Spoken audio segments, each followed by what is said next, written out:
இது ஆர்ப்பரிப்பான கூட்டம் பார்த்தோன்னே அன்புமணியால தாங்க முடியல. இதுக்கு யார் காரணம்? அருள் காரணம். அருளை கொண்டு விடுங்க. இது இன்னொன்று சொல்றேன் கேளுங்க. அங்க கல்லில் தாக்குன பின்னாடி வரானுங்க பசங்க. 3 பேர் கத்தி, பெரிய கத்தி, 5 பேர் இரும்பு பைப்பு. நீங்க எங்க காரெல்லாம் பாருங்க, 6 காரை கண்ணாடி கதவெல்லாம் அடிச்சு நுணுக்கியிருக்காங்க. அது மட்டும் இல்லாம என்னை நோக்கி கத்தி எடுத்துட்டு வர்றானுங்க.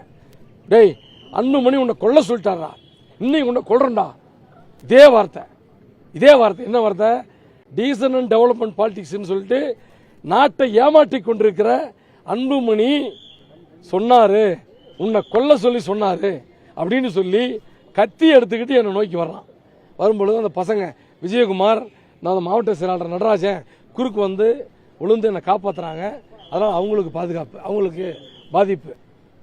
என்னன்னா, ஏங்க, பெற்றெடுத்த தந்தையே கொல்லணும் என்ற ஒரு நோக்கத்தோடு செயலாற்றி கொண்டிருக்கிற அன்புமணி இன்றைக்கு என்னை கொல்லுவதிலே, என்னை கொல்ல முயற்சிப்பதிலே எந்த விதமான ஒரு ஆச்சரியம் இல்லை. என்னன்னா, பெற்றெடுத்த தந்தை 36 வயசுல எந்த வீட்டை விட்டு வெளிவராத ஒரு இளைஞனை மத்திய சுகாதாரத்துறை அமைச்சராக்கியவர் மருத்துவர் ஐயா அவர்கள்.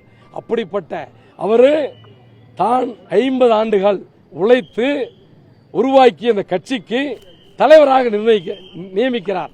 அப்படிப்பட்ட ஒரு தலைவரை கொலை செய்ய வேண்டும் என்று ஒரு கொடூர சிந்தனை உடைய அன்புமணி என்ன கொல்றது? நான் யாருங்க?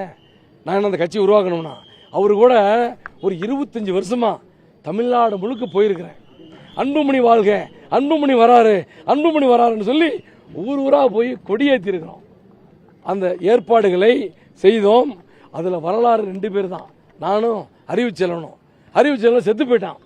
அறிவுச்செல்வன் கொலைக்கான காரணத்தையும் விரைவில் வெளியிடுவேன். அவனும் செத்ததுக்கு காரணத்தை விரைவில் வெளியிடுவேன். அதற்கும் காரணம் சொல்லுவேன். இதே மாதிரி என்னை சீண்டிக் கொண்டே இருந்தால் நான் பல உண்மைகளை சொல்லுவேன். பல உண்மைகளை, அன்புமணியை பற்றி பல உண்மைகள் எனக்கு தெரியும். நான் கூடவே இருந்தவன். என்ன சீண்ட வேண்டாம். இந்த மாதிரி மிரட்டல்களை நான் பயந்துக்க மாட்டேன். என்ன காரணம்? மருத்துவர் ஐயாவுடைய பள்ளியிலே படித்த மாணவன். கல்லெடுத்து அடிச்சு என்னை கத்தியை காட்டினா நான் பயந்துக்கணும்.